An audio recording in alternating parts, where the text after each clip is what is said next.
성재야, 너 지금 뭐 하는 거냐? 박진석의 목소리는 거칠었습니다. 아버지, 지혁이 좀 살려주세요. 박진석의 애절한 부탁. 과연 이 이야기는 어떻게 진행될까요? 지혁이의 심장이 멈추는 순간 누군가는 그의 이름이 아니라 그 심장을 누가 가져오느냐부터 계산하고 있었다면 그 사랑과 우정은 어디까지 버틸 수 있을까요? 박성재는 그날 사무실 불을 켠 채로 한참을 가만히 앉아 있었는데요. 방금 전 이 지혁을 만났고 이 지혁의 입에서 나온 말들이 머릿속을 떠나질 않았습니다. 확장형 심근증이라는 병명, 갈수록 나빠지는 심장 기능, 그리고 결국에는 심장 이식 말고는 답이 없다는 진단까지요. 이 지혁은 평소처럼 담담한 얼굴을 하고 있었지만 그 담담함이 오히려 박성재를 더 무너뜨렸습니다. 담담한 사람일수록 이미 마음속에서 여러 번 죽어봤다는 뜻이니까요. 박성재는 이를 악물고 버티려 했는데요. 그런데 이상하게 눈물이 먼저 나왔습니다.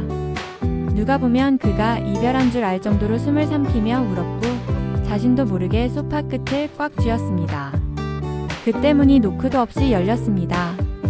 들어온 사람은 박진석이었는데요. 박진석은 아들의 어깨가 들썩이는 걸 보고 잠깐 멈췄습니다. 그 멈춤이 길지 않았다는 게 더 박진석답기도 했고요. 박성재, 너 지금 뭐 하는 거냐? 박진석은 목소리부터 거칠었는데요. 박성재는 고개를 세차게 저었습니다. 아버지, 제가 약해서 우는 게 아니에요. 지혁이 때문에요. 박진석의 눈빛이 바로 달라졌습니다. 박진석은 박성재의 삶에서 지혁이라는 이름이 어떤 자리를 차지하는지 알고 있었거든요. 어릴 때부터 붙어 다녔고 박성재가 누구에게도 쉽게 보여주지 않는 속을 유일하게 보여준 사람이 이지혁이었습니다. 박성재는 더는 숨길 이유가 없다고 판단했는데요. 박진석이 싫어서가 아니라 지금은 박진석의 힘이 필요했습니다. 지혁이가 시간이 많지 않대요. 심장이 더 버티질 못한대요. 박성재는 그렇게 말하면서도 손이 떨렸습니다. 이식이 필요하대요. 근데 순서가 너무. 박성재는 끝까지 문장을 맺지 못했습니다. 순서라는 단어가 너무 잔인하게 들렸거든요. 사람의 목숨을 줄 세우는 단어니까요. 박진석은 한동안 아무 말이 없었는데요. 그 짧은 침묵 사이로 박진석 안에서도 계산과 감정이 동시에 움직이는 게 느껴졌습니다. 박진석에게 이 지역은 남의 일이 아니었습니다. 이 지역은 AP그룹 대표로서 박진석의 사업한과도 연결돼 있었고 무엇보다 지은호와 엮인 인연도 있었으니까요. 박진석은 결국 숨을 크게 내쉬었습니다. 그만 울어. 알아볼 테니까. 말투는 차가웠지만 그 말 한 줄이 박성재를 겨우 숨쉬게 했습니다. 그런데 같은 시간 집에서는 고성이가 마지막 남은 도망 구멍을 확인하려고 움직이고 있었는데요. 고성이는 벽에 걸린 그림을 조심스럽게 치운 뒤 안쪽 벽면에 숨겨둔 금고를 열려고 했습니다. 손끝이 떨리는 걸 억지로 누르면서 번호를 눌렀고 문이 열리자마자 고성이의 얼굴에서 혈색이 싹 빠졌습니다. 금고가 텅 비어 있었거든요. 현금도 없고 금괴도 없고 무엇보다 박진석을 흔들 수 있다고 믿었던 서류와 파일도 없었습니다. 고성이는 그 자리에 주저앉았는데요. 당장 분노가 튀어나올 법도 한데 고성이는 먼저 불안부터 밀려왔습니다. 고성이에게 돈은 단순한 자산이 아니라 생존 방식이었습니다. 돈이 없으면 말이 무너지고 말이 무너지면 지배가 무너지니까요. 고성이는 이를 악물고 버텼습니다. 아직 끝난 게 아니라고 스스로에게 말했는데요. 그날 저녁 박진석이 들어오자마자 고성이는 현관에서 길을 막았습니다. 당신 원하는 게 뭐야? 고성이의 목소리는 떨렸고 그 떨림이 애원인지 협박인지 스스로도 헷갈렸습니다. 박진석은 신발을 벗으며 고성이를 제대로 보지도 않았습니다. 길 비켜. 그 짧은 말에 고성이의 자존심이 한번 꺾였는데요. 고성이가 박진석의 팔을 붙잡자 박진석은 드디어 고성이를 돌아봤습니다. 그 눈빛이 무서웠습니다. 화가 아니라 혐오가 있었거든요. 고성이는 그제야 감각했습니다. 협상의 문이 닫혔다는 걸요. 그래서 고성이는 스스로도 믿기 힘든 선택을 했는데요. 무릎을 꿇었습니다. 한 번만 기회를 줘. 내가 잘할게. 그 말은 사과처럼 들리지만 사실은 통제권을 다시 달라는 말이기도 했습니다. 박진석은 흔들리지 않았습니다. 고성이의 팔을 잡고 현관으로 끌고 가더니 아주 단정하게 밖으로 밀어냈습니다. 문이 닫혔고 고성이는 맨발로 차가운 바닥에 주저앉았습니다. 그 장면을 지켜보던 사람은 박영라였는데요. 박영라는 문 안쪽에서 숨을 제대로 쉬지 못했습니다.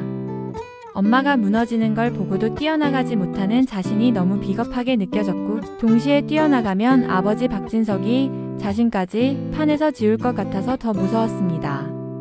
박영란은 결국 최소한의 옷과 세면도구가 든 작은 캐리어를 들고 나와 고성이 앞에 내려놓았습니다. 고성이는 그걸 보며 잠깐 멈칫했는데요. 그 멈칫이 미안함이 아니라 분노로 바뀌는 데는 오래 걸리지 않았습니다. 너도 나 버리는 거야? 고성이는 그렇게 말했지만 박영라의 눈에는 그 말이 나를 선택해가 아니라 내 편이 아니면 너도 적으로 들렸습니다. 박영라는 입술을 깨물고 뒤돌아 들어갔습니다. 문을 닫는 순간 박영라는 자기 가슴 안에 구멍이 생기는 느낌을 받았는데요. 엄마가 잘못한 게 맞다고 믿고 싶었지만 엄마를 버린 선택이 정말 옳았는지는 그 순간부터 흔들리기 시작했습니다. 쫓겨난 고성이는 마지막 체면을 붙잡으려 고급 호텔로 갔습니다. 하지만 결제가 막혔습니다. 한 장 또 한 장 카드가 계속 거절되면서 고성이는 눈앞이 캄캄해졌습니다. 박진석이 돈의 숨구멍을 완전히 조여버렸다는 걸 깨달은 순간이었는데요. 고성이는 결국 재단으로 돌아가 비상금을 찾으려 했지만 손에 쥔 건 몇 장의 현금뿐이었습니다. 고성이가 마지막으로 도착한 곳은 허름한 모텔이었고, 고성이는 거기서 처음으로 세상이 자신에게 인사하지 않는 느낌을 맛봤습니다. 그날 밤 박진석은 혼자 방 안에 앉아 명함을 꺼냈습니다. 병원장 명함이었는데요.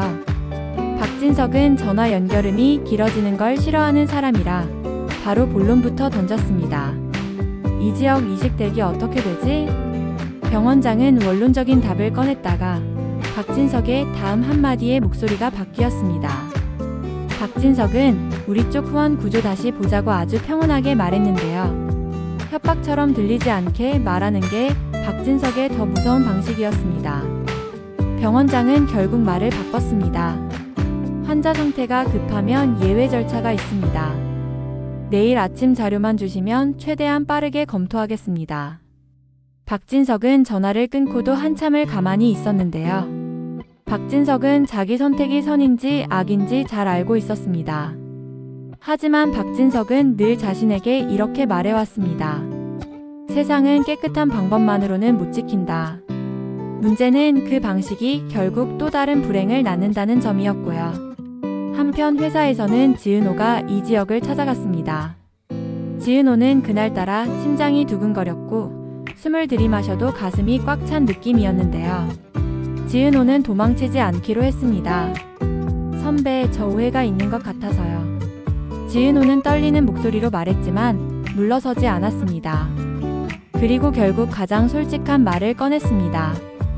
저 선배 좋아해요. 이 지역은 잠깐 흔들렸습니다. 정말 잠깐이었는데요. 그 흔들림이 지은호에게는 희망처럼 보였습니다. 그런데 이 지역은 아무 말도 하지 않았습니다. 대답 대신 지은호를 스쳐 지나가 문을 닫아버렸는데요. 지은호는 그 침묵이 거절보다 더 차갑게 느껴졌습니다. 말로 상처를 주면 시간이 지나도 문장을 붙잡고 해석이라도 하는데 침묵은 해석할 틈도 없이 사람을 버려두니까요. 이 지역은 사무실 안에서 혼자 무너졌습니다. 가슴을 누르는 통증이 단순히 병 때문만은 아니었는데요. 이 지역은 지은호를 좋아하지 않는 게 아니었습니다. 오히려 마음이 생기는 게 무서웠습니다. 자신이 곧 무너질 사람이라는 걸 알면서 누군가의 내일을 잡아당기는 게 이 지역에게는 너무 잔인한 일이었거든요. 이 지역은 스스로에게 말했습니다. 차라리 지금 밀어내자. 내가 없어져도 지은호는 살아야 하니까. 그런데 그 결심이 오래가지 못했습니다.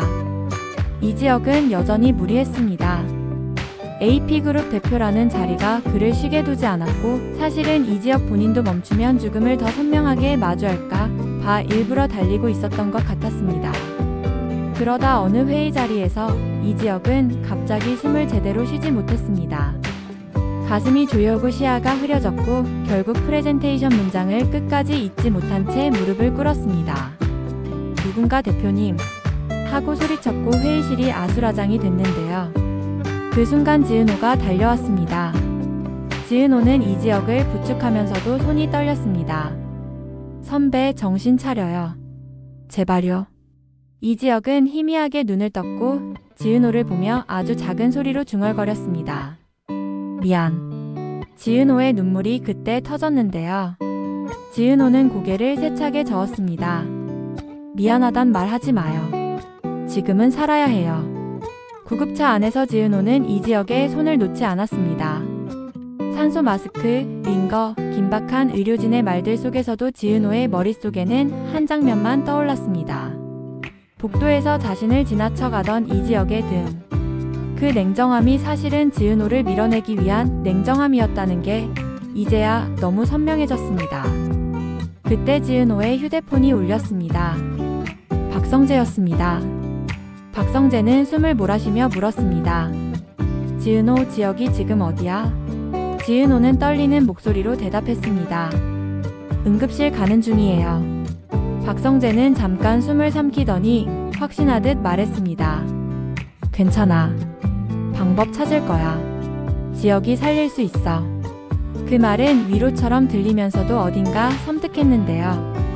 박성재가 방법이라고 말할 때 그 방법은 늘 돈과 권력이 함께 움직이는 방식이었으니까요.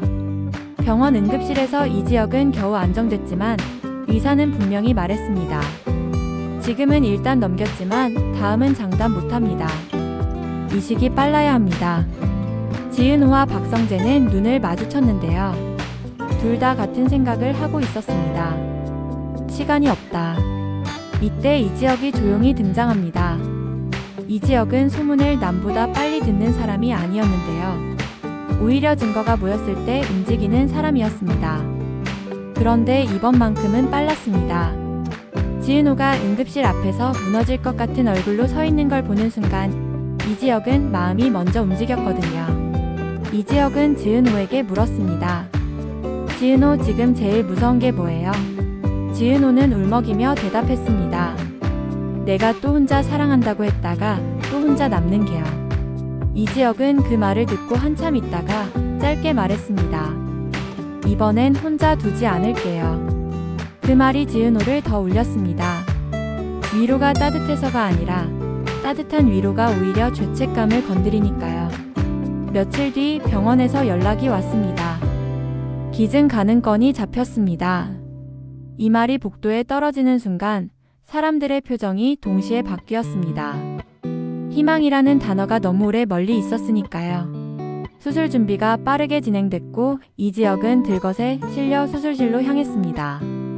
지은호는 마지막으로 이지혁의 손을 잡았습니다. 선배, 저 기다릴게요. 돌아오면 그때는 도망가지 말아요. 이지혁은 말 대신 눈으로 고개를 끄덕였는데요. 그 눈빛에는 미안함과 고마움, 그리고 어쩌면 살고 싶다는 욕심도 섞여 있었습니다. 하지만 여기서 끝이 아니었습니다. 왜냐하면 같은 밤 모텔 방에서 고성이도 움직이고 있었거든요. 고성이는 낡은 노트북 화면을 뚫어지게 보면서 아직 손에 남은 카드들을 정리했습니다. 박진석의 약점이 될 수 있는 정황들, 과거 거래 흔적들, 그리고 돈만 주면 입을 열 사람들의 이름까지요. 고성이는 무너진 사람처럼 보였지만 사실 고성이는 무너진 척할 줄 아는 사람이었습니다. 고성이는 중얼거렸습니다.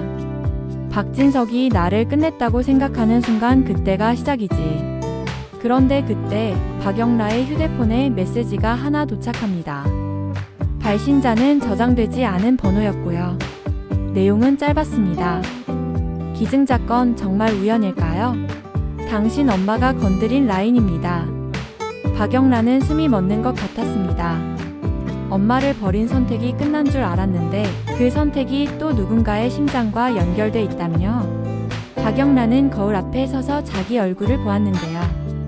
그 얼굴이 이상하게 엄마를 닮아 보이는 순간 박영란은 처음으로 확신을 잃었습니다.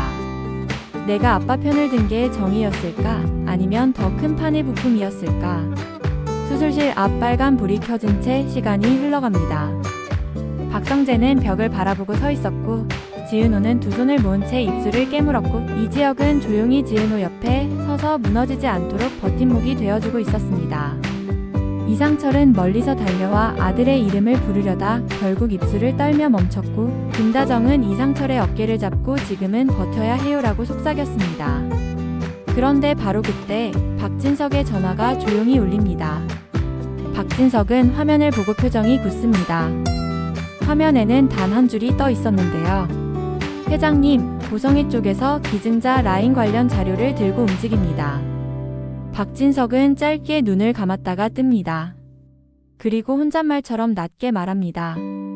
정말 끝까지 가자는 거지, 성희. 박진석의 그 한마디는 이지혁의 수술 결과보다 더 무서운 예고처럼 들렸습니다. 누군가는 심장을 얻으려 하고 누군가는 심장을 미끼로 판을 뒤집으려 합니다. 그리고 그 사이에서 지은호와 이지혁, 박성재와 박영라, 이상철과 김다정은 각자의 방식으로 사람을 살리는 선택을 하려 버티고 있습니다. 수술이 성공일지 실패일지는 아직 말하지 않겠습니다. 대신 분명한 건 하나예요. 이 수술이 끝나는 순간 이지혁의 삶만 바뀌는 게 아니라 고성희의 복수, 박진석의 결단, 그리고 지은호의 사랑까지 한꺼번에 방향을 바꾸게 될 거라는 것.